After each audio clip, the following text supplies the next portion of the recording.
네, 굿모닝 인포맥스 함께하고 계십니다. 우리 시장에 대한, 경제에 대한 이야기 좀 추가로 또 이어가 보도록 하겠습니다. SK증권 미래전략부분 대표 지내셨죠? 최석원 대표님 함께하겠습니다. 어서 오세요. 네, 안녕하십니까. 대표님, 우리 시장이 증시가 네. 불장 맞습니까? 그렇습니다. 뭐 불장이라고 얘기를 해야 되고 네. 이미 그 기간은 좀 짧지만 네. 우리 4월 9일 날 저점이었잖아요. 저점 이후에 계산해 보면 35% 이상 고점까지 지금 올라온 상황이니까 굉장히 빠른 속도로 올라오고 어쨌든 시장 심리도 굉장히 점점 더 좋아지는 쪽으로 가고 있는 것 같아요. 근데 특히나 아주 고무적인 거는 이 사실 작년도 하반기부터 보면 외국인들이 굉장히 많이 매도했거든요. 네. 그런데 올해 한 4월 달 저점 찍은 이후에 5월부터 조금씩 변화가 나타나더니 이제 6월부터는 좀 본격적으로 매수하는 상황입니다. 그래서 이제 그 매수의 이유가 뭐고 지속 가능성이 있느냐, 이것도 굉장히 중요한 이슈일 텐데 결국은 이게 국내 대선 이후에 주변 여건들도 조금씩 개선되는 과정에서 국내 대선이 굉장히 핵심적인 역할을 했던 것 같아요. 그게 뭐 이번 새로 들어선 정부가 뽑힌 것도 굉장히 중요한 이슈였던 거고, 사실은 우리가 생각했던 것보다 정치적 불확실성을 포함한 어떤 우리나라를 둘러싼 불확실성이 이 대선 과정을 거치면서 한 커플은 좀 이렇게 벗겨진 느낌이다. 그래서 확실히 말씀하신 그 불장이 맞냐? 불장이 맞는 것 같습니다. 네. 그러니까 뭐 어제 같은 경우는 이제 조정을 네. 1%대 받았는데 사실 2%대로 낙폭 확대했다가 또 이렇게 힘이 있더라고요. 네, 그렇습니다. 네. 회복하는 힘이 있던데 이런 건 일희일비하지 않고 네, 뭐 네. 이 추세적으로는 어쨌든 강한 시장에 들어선 건 맞다라고 평가를 하시는 거네요. 네, 맞습니다. 네. 당연히 조정이 없을 수는 없어요. 네. 그러니까 조정이라는 건 기본적으로 여러 형태의 그 투자자들의 심리적 상황을 반영하는 건데, 네. 투자자들의 심리적 상황 중에 제일 대표적인 게 이 이익 실현 욕구거든요. 그러니까 뭔가 많이 오르면 이익을 실현해야 된다는 거고, 그만큼 많이 오른 사람들의 그런 욕구를 자극할 만큼 많이 오른 업종이나 종목들이 굉장히 많이 늘어난 상황이에요. 그러니까 수치로 따지면 사실 지난 한 달 사이에 16% 올랐죠. 한 달간 16% 오르는 거는, 이건 2000년대 우리 그 IT 버블 막 우리나라에서 뭐 좀 있고 뭐 이랬을 때, 그다음 바닥 치고서 막 빨리 오를 때, 그때 한 달에 뭐 한 20% 이렇게 오른 적들이 한두 번 있었던 걸로 제가 기억이 나는데, 그 이후를 제외하고서는 엄청 이게 25년이죠 벌써, 24년 그 정도 만에 일어난 일이거든요. 그러니까 당연히 그 과정에서는 갑자기 막 한 2배 된 종목들도 평소보다 훨씬 늘어나 있는 상태고, 이거는 분명히 굉장히 안정적인 흐름을 보통 보이는 주식인데, 그럼에도 불구하고 이게 갑자기 막 수십 프로 오르는 이런 현상들이 나타나거든요. 그러면 당연히 팔고 싶은 욕구들이 중간중간에 생기게 마련이죠. 그래서 네. 조정은 당연히 있을 거다. 근데 그거를 뚫고 일어날 만한 구조적인 어떤 요인들이 존재하느냐 아니냐, 그게 이제 굉장히 중요한 이슈고, 지금은 이제 그런 요인들이 작동을 하고 있는 단계라 불장이다, 이렇게 볼 수 있는 거겠죠. 그러면 이 과정에서 이제 앞서서 말씀해 주셨던 불확실성의 해소, 또 정책 기대감, 이런 것들이 상당히 이제 많이 반영됐다, 네, 네. 이런 말씀이신데, 구체적으로는 어떤 부분을 좀 시장은 기대하고 있는 걸까요? 네, 뭐 크게 나눠 보면 네. 그 이번 대선에서 쟁점이 됐던 건 경제 성장과 관련된 부분이었고, 네. 그렇게 된 이유는 올해 경제 성장률이 1% 이하로 떨어질 거라는 예상이 굉장히 늘어났었기 그렇죠. 때문이잖아요. 그런데 이제 그 부분에 대해서는 사실 그 지금 대통령이 된 이재명 대통령뿐 아니라 다른 후보들도 추경을 통해서 이거를 지원하겠다는 얘기를 했었고, 실제로 이제 추경이 또 진행이 된 네. 거죠. 그러니까 결국 이 추경이라는 거는 한마디로 표현하면 유동성 공급이거든요. 그렇죠. 시장에다가 유동성 공급하고, 이제 걱정해야 될 부분은 유동성을 공급하는 다른 한편으로 적자가 늘어나면서 시장 금리가 올라가야 되는 상황인데, 올라가면은 이제 부담이 되는 건데, 네. 그런 구축 효과가 나타날 만큼의 상황도 못 되고, 또 한국은행은 오히려 금리 인하를 지금 지속하고 있는 상황이기 때문에 낮은 금리 하에서 유동성을 푸는 이런 현상이 성장률을 포함한 각종 우리나라의 이제 경제 활력을 일으키는데 조금 이제 도움을 줄 수 있겠다. 그 성장률 전체적으로 보면 아마 효과는 추경 자체만으로의 효과는 한 0.3% 정도일 겁니다. 그래서 이제 추경을 요만큼 하면 아마 1%대 성장은 가능하지 않겠느냐는 게 지금 생각인 것 같아요. 그런데 아마도 이제 시장에서는 이런 기대까지 할 수 있겠죠. 만약에 상황이 좀 더 나쁘면 또 추경해가지고 어쨌든 1%대 성장률을 방어하겠다라는, 그래서 유동성 공급을 통한 성장률 제고, 그 다음에 성장률 제고만큼이나 중요한 게 증시에서는 경기가 바닥을 형성했냐는 건데, 이제 그렇다면 1분기 경기를 바닥으로 만들고 2분기부터는 조금씩이나마 나아지는 환경이 되지 않겠냐는 이제 기대가 정책 쪽에서 나오는 걸 테고요. 두 번째는 산업 정책이죠. 산업 정책은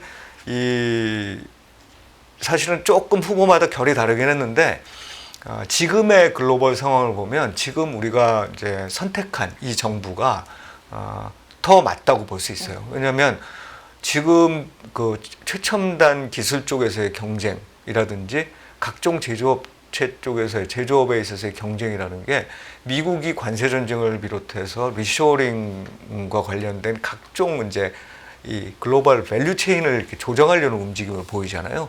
여기서 다 국가의 힘이 지금 다 막 작동하면서 각국이 나서고 있거든요. 그래서 사실은 정부 주도 성장이라는 게, 또는 정부 주도 산업 정책이라는 게 늘 좋은 건 아니죠. 왜냐하면 아시다시피 민간 부분의 경쟁에 맡겨놔야 더 생산성이 높아진다는 우리의 믿음이 있으니까.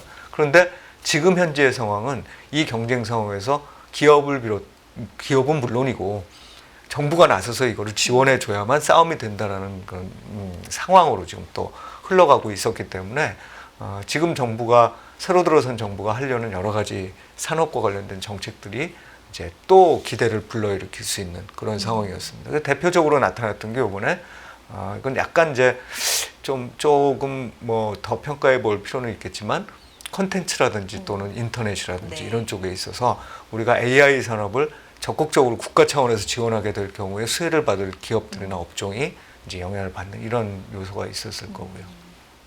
그다음 이제 세 번째는 뭐니 해도 자본시장 선진화죠. 네. 그러니까 다른 부분들보다도 이게 훨씬 중요했던 것 같아요.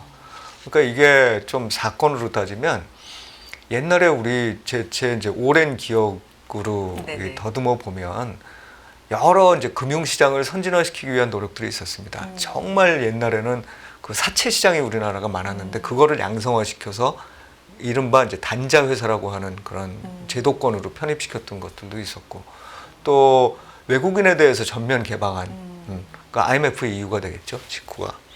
이제 그런 것도 있었고, 그 다음에 사실은 그 직전이었지만 금융실명제 같은 것도 있었어요. 금융실명제라는 건 차명으로도 우리 옛날에는 다 거래할 수 있었는데, 차명이라는 건 남의 이름 빌려서 은행 거래하고 이런 건데, 그런 거 못하게 하고 이거 투명하게 만든 거죠. 근데 그 이후로는 사실 그에 필적할 만한 뭔가 큰 변화가 있었느냐 생각을 해보면 잘 모르겠는데, 요번에 이 상법 개정을 포함한 자본시장 선진화는 굉장히 강구했던 어떤 기업들 위주의 이 문화에서 투자자 위주의 문화로, 그러니까 기업과 투자자가 사실은 어찌 보면 주식시장 입장에서 보면 한 몸이잖아요. 그렇죠. 그런데 우리는 기업과 대주주를 동일시하는 현상이 굉장히 강했는데, 일반 주주들이 이제 더 이상 그렇게는 우리는 못한다.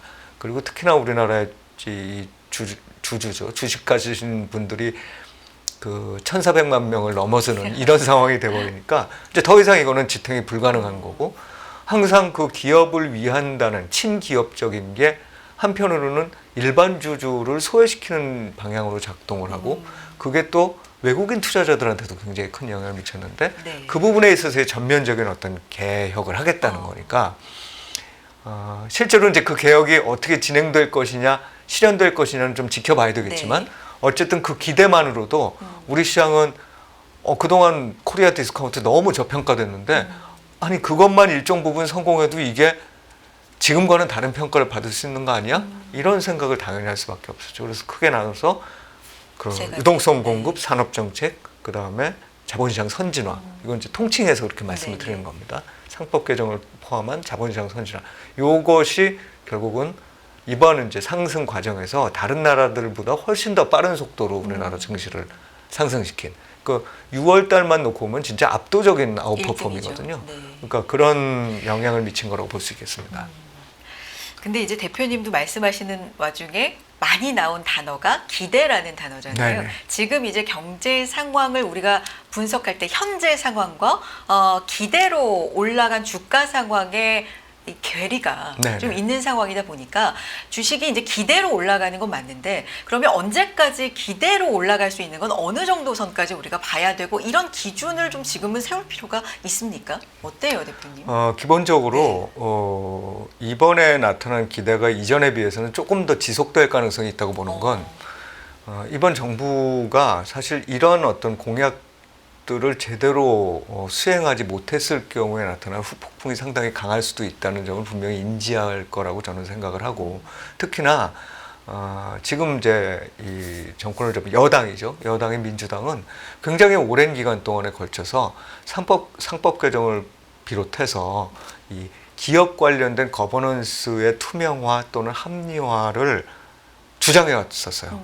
그런데 이게 한편으로는 기업의 힘 때문에 한편으로는 또 이 지금은 야당이 된 야당의 힘 때문에 쉽지 않은 상황이었었죠. 그 사실은 약간 미묘한 부분이 거기에 있었던 게 반대로 이제 이쪽 그 지금의 여당 쪽에서는 기업들의 어떤 그 실질적인 좀 뭐랄까 고충 예를 들면 뭐 상속세라든지 이런 데서는 또 완강히 거부하는 상태를 보였고 또 한편으로는 이 갑작스러운 어떤 일반 주주 권리의 강화가 대주주 권리의 침해로 이어지지 않을까라는 데 대한 우려도 있었던 겁니다. 그래서 이제 그런 미묘한 상황이 이어졌고 사실 우리나라의 정치와 관련된 구도를 보더라도 네.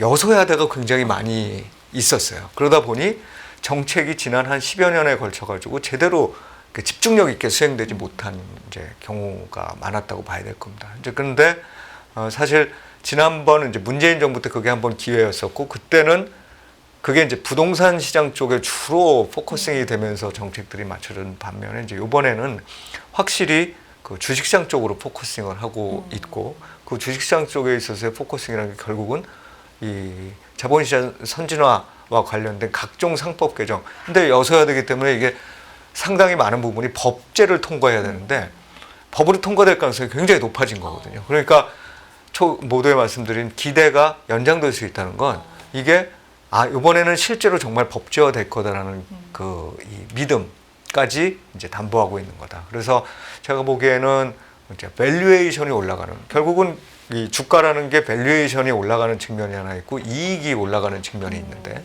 물론 이제 이익이 올라가는 데 대한 기대가 계속 유지되면 밸류에이션이 높아지는 측면도 있습니다. 그래서 궁극적으로는 이익 증가도 계속 돼야 되겠죠. 근데 그게 어느 정도 수준만 유지돼 준다면 밸류에이션이 올라가는 것만으로도 지금은 충분히 더 상승 여력이 있다. 그래서 기대가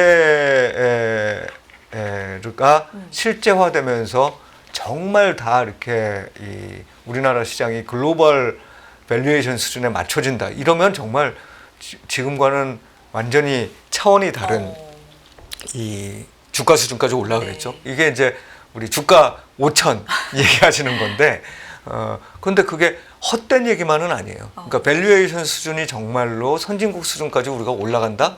그러면 정말 그 정도까지 갈 수 있다 이거죠. 근데 그렇지 않더라도 이 일본의 경우에는 뭐 여전히 글로벌 그 선진국 수준보다 조금 낮지만 낮아진 수준에서 꽤 올라왔거든요. 그 올라오면서 그 10년 이상의 과정에서 일본의 주가가 거의 한 3배 올랐어요. 3, 4배 올랐어요. 4배 가까이 올랐던 것 같아요.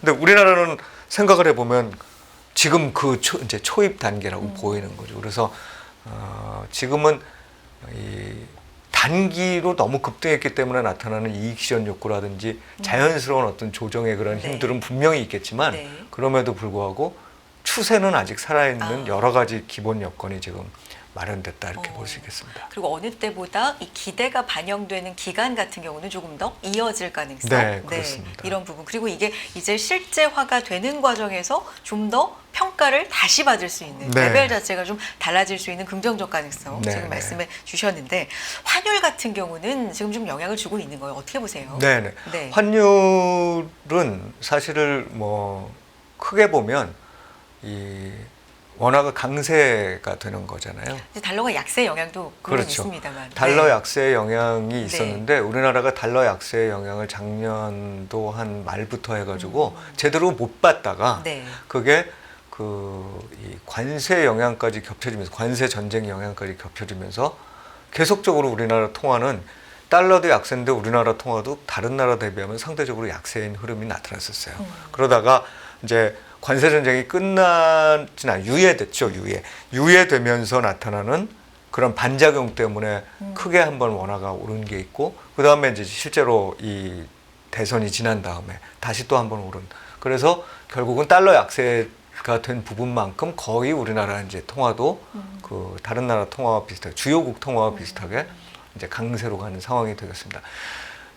그러면 수출을 하는 나라에서 이 원화 강세가 좋으냐? 그렇죠. 그럼 산업적으로 보면 수출 경쟁력이 별로 안 좋은 거 아니야? 이렇게 볼 수 있는데 우리나라의 히스토리를 보면 우리나라의 주가의 대세 상승 또는 추세 상승기는 대부분 그 원화의 강세와 같이 맞물려 있어요. 그거 이제 여러 가지 요인이 있는데 일단 첫 번째는 우리가 환율과 주식이라는 거, 증시라는 거를 인과관계로 주로 이제 설명을 하지만 사실상 인과관계의 성격만큼이나 어떤 중요한 요인에 의해서 양쪽이 같이 영향을 받는 변수다. 이렇게 볼 수 있습니다. 네네. 그래서 우리나라 원화가 강세가 되는 시기라는 거는 한국에 대한 기본적인 평가가 좋아지는 시기고 한국에 대한 기본적인 평가가 좋아지는 시기는 외국인들이 투자를 해서 다시 또 원화가 강세가 되는 이런 식의 선순환 흐름이 나타나는 거죠. 이제 반대 케이스가 돼버리면 이제 그건 악순환이죠. 네, 네. 예. 상황이 나쁘니까 원화도 약세가 될 가능성이 높고 주식시장도 별론데 외국인은 거기다가 더 파니까 더 약세가 되고 주가도 더 떨어지고 하는 이런 식의 이제 선순환 악순환 구조가 이제 생기는데 지금은 말씀드렸듯이 여러 가지 주변 여건들이 우리가 연초에 생각했던 것보다는 훨씬 더 좋게 형성이 되면서 선순환 구조로 들어간 거죠. 그래서 지금과 같은 경우에는 그 원화 강세가 수출주에 주는 부담, 그게 일부 업종들에는 그런 게 작동할 수 있어요. 그래서 상대적인 그 퍼포먼스가 좀 낮아질 수 있겠지만 전체 시장으로 본다면 사실은 지금은 원화가 강세가 되면서 전반적인 통화도, 그러니까 증시도 강세가 되는 이런 상황에 지금 놓여 있다고 봐야 되겠죠. 특히나 외국인 투자자들 입장에서 우리나라를 선택하는 주요 이유 중에 하나가 밸류에이션이거든요. 그죠? 밸류에이션이라는 건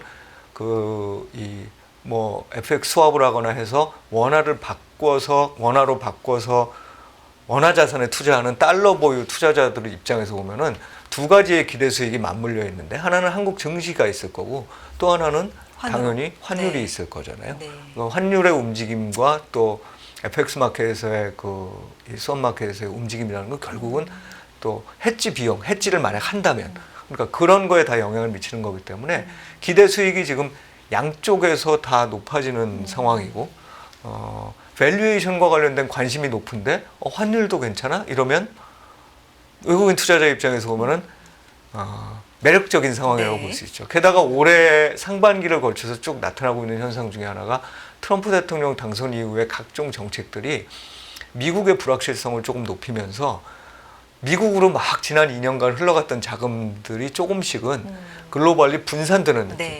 그러니까 미국에서 막 달려나온다 이런 건 아니죠. 하지만 그럼에도 불구하고 새롭게 내가 포트폴리오를 구축할 때는 미국의 비중은 예전보다는 좀 줄이고 다른 나라로 좀 이전시키는데 그럼 이제 다른 나라 중에 대표적인 게 독일이 한번 지금 수혜를 좀 네. 봤어요. 그래서 독일 증시가 굉장히 좋았죠. 독일 증시 좋은 게 딱 보니까 뭐 통화도 유로가 좀 강세였지만 재정을 막 쓰고 네. 그런 거였고 이제 그것과 비슷한 조건에 있는 나라가 지금 보면 우리나라죠. 그러니까 우리나라에 대한 외국인들의 관심은 상당 기간 지금 이어질 수 있고 지금 불과 한 달 반 정도 그렇죠. 산 거다. 네. 규모로 보더라도 한 뭐 6조, 7조 요 정도 5월부터 보면 산 거기 최근에 때문에 며칠 팔긴 했는데 맞습니다. 좀- 그런데 지난 작년 하반기부터만 네. 따져도 작년 하반기부터 판 규모가 뭐 30조 막 이렇기 때문에 아직까지는 우리나라에 대해서 정상적으로 다 이렇게 회귀돼서 자금이 들어오지 않은 상태에서 이미 주가는 좀 더 올라버린 상황이라서 추가적인 그 수급 쪽에서의 여력도 좀 있다고 봐야 되겠죠. 그러면 이제 대표님 말씀하신 것처럼 미국에 집중돼 있던 게 좀 분산하는 네. 그런 흐름도 있었다 말씀해 네, 네. 주셨지만 사실은 미국도 어느새 이제 최고가까지 거의 다 가 있거든요. 네, 근데 네. 이제 신흥국도 좀 올라가고 이러면 사실 전 세계가 돈이 여전히 넘친다. 네. 유동성이다. 네. 이렇게 큰 그림으로는 지금 좀 봐야 되는 경제 상황일까요? 네, 그렇죠. 그래서 네. 사실은 그 이미 유동성이 많이 풀려 있는 상황에서 물론 미국이 조금씩 이 양적 완화를 축소하면서 이 전체적인 자산의 연준의 자산 규모도 좀 줄었지만 여기서 이제 플러스로 기대가 하나 또 형성됐잖아요. 뭐냐면 이게 늦어도 9월부터는 금리 인하할 것 같아. 그러니까 유동성 현실적인 유동성이 흰 만큼이나 유동성을 얼마나 풀 거냐, 앞으로 풀 거냐 아니면은 다시 잴 거냐에 대한 기대가 작동을 역시. 하는데 네. 지금은 딱 올해 이제 연초까지만 하더라도 갑자기 이제 관세 전쟁 나올 때만 해도 이건 글로벌 인플레이션이 확 올라가고 이러면은 각국이 이거 긴축이 딱 그러니까 완화적인 정책이라는 게 딱 막힐 수밖에 없을 거다 그러는데 실제 나오는 지표들을 보면 물론 이게 어떤 분들은 여전히 내년도에나 물가가 이제 영향을 받도록끔 기업들이 이거를 흡수하고 있고 흡수하는 과정에서 기업 실적이 나빠질 거다 이랬는데 아주 근본적으로 유가가 안정되면서 지난번 전쟁 때문에 일시적으로 튄 거 말고는 다시 제자리 걸음하면서 나오는 이 데이터가, 물가 지표로 네. 보면 이게 우리가 당초 이렇게 우려할 만큼은 아니었네. 그러니까 다시 유동성의 기대에 대한 기대도 다시 살아나는 상황이다. 이렇게 봐야 되죠. 특히나 미국 같은 경우는 그 유동성이 굉장히 중요하거든요. 유동성에 대한 기대가. 그러니까 미국은 기본적으로 제조업은 뭐 노력은 하고 있지만 아직까지는 네, 네. 주력 산업이라고 볼 수는 없고 이제 빅테크 이 기업들이 있고 그 밖에는 금융자산의 유입으로 성장을 하는 나라이거든요. 그거는 이제 달러 이 통화 시니어리티 때문이기도 한 건데 이제 그런 국가에서는 사실 유동성이 들어오는 것 이게 성장에 굉장히 큰 영향을 미치게 되는 거고 그게 또 집중적으로 지금 미국에서는 기술주 쪽으로 가고 있는 거죠. 그래서 이런 상황 하에서 유동성에 대한 기대 미국뿐 아니라 각 국가들도 어찌 보면은 미국이 긴축을 시작하면은 뭐 다른 나라들은 더더욱 불편해지는 상황일 텐데 그 부분에서도 아까 말씀드렸던 주변 여건이 좋은 환경을 만들어주는 데 이제 일조를 한다고 봐야 되겠죠. 대표님 그러면 우리가 이제 우리 증시 다시 이제 좀 돌아와서 얘기를 네. 할 때 단기간에 좀 속도를 내서 올라오긴 했습니다만 저평가 얘기하면서 PBR 얘기를 참 많이 네. 하잖아요. 뭐 한 배도 아직 안 된다. 네. 요거 어떤 기준으로 지금으로선 좀 봐야 됩니까? 이 사실은 네. 그 PBR, PER 하는 이런 네. 지표들이 두 개의 개념이 있죠. 하나는 선행이고 하나는 후행인데 이 정확한 개념은 뭐냐면 선행 이 하나는 주가 순자산 배율이고 하나는 주가 순이익 배율이잖아요. 거기서 순자산과 순이익이라는 건 주가라는 건 있으니까. 근데 그 두 가지는 이미 우리가 달성한 실적이 있고 하나는 추정하는 추정치가 있죠. 그래서 선행 PBR이라고 얘기를 하면 보통은 12개월 선행 PBR인데 지금으로부터 12개월간 벌어들일 이익 대비해 가지고 PER로 보면 벌어들일 이익 대비해서 지금의 시가총액이 어느 정도냐를 이제 보는 건데 그럼 생각을 해보시면 그 추정치가 사람마다 다 다르잖아요. 그렇죠. 컨센서스라는 건 있습니다만 컨센서스는 애널리스트의 추정으로 오는 거고 애널리스트가 기업 실적 추정하는 거는 전체 우리 시장의 일부에 지나지 않아요. 그렇기 때문에 이거는 굉장히 좀 어찌 보면은 이 추정하는 사람마다 다르기도 한 그런 거죠. 근데 보통 그럼에도 불구하고 우리는 선행 PER이나 PBR을 보죠. 왜냐하면 이미 지난 실적보다 시장의 관심은 항상 앞으로를 네. 보니까. 그래서 지금 보면 대략 조금씩 다르긴 하지만 1배 정도 수준까지 온 것 같아요. 일단 네, 지금의 PBR 이. 상승으로 맞습니다. 한 근데 배까지는 왔다. 예, 네. 그 기준으로 보면 지난 한 10년간에 걸쳐서 봤을 때 0.95에서 평균이 형성돼 있고 또 5년으로 보더라도 비슷한 수준이에요. 그러니까 이제 지금은 딱 그 수준에서 조금 넘어 있는 수준. 지난 10년, 뭐 5년. 근데 지난 10년, 5년이라는 건 굉장히 우리나라가 2020년, 2021년을 제외하면 굉장히 부진했던 기간이에요. 네. 현재 이 기간 중에 형성됐던 PBR로부터 벗어나고 있는 거고, 또 하나 중요한 건 절대적 수준의 PBR 1이라는 거는 글로벌 관점에서 보면 굉장히 낮은 수준이에요. 이거는 이머징 마켓 수준도 안 되는 거예요.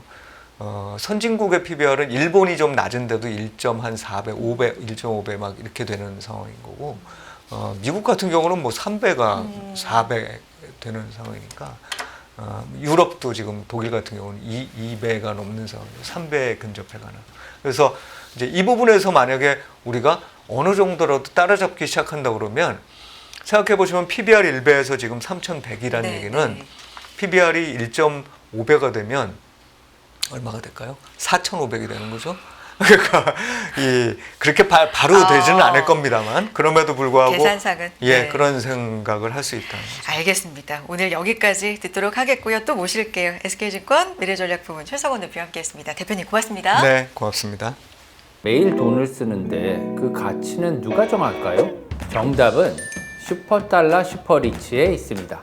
복잡한 공식은 빼고 투자 타이밍을 잡는 환율의 핵심만 담았습니다. 빠르게 변화하는 금융시장, 그 중심엔 언제나 환율이 있습니다. 오늘부터 환율과 썸 타볼까요?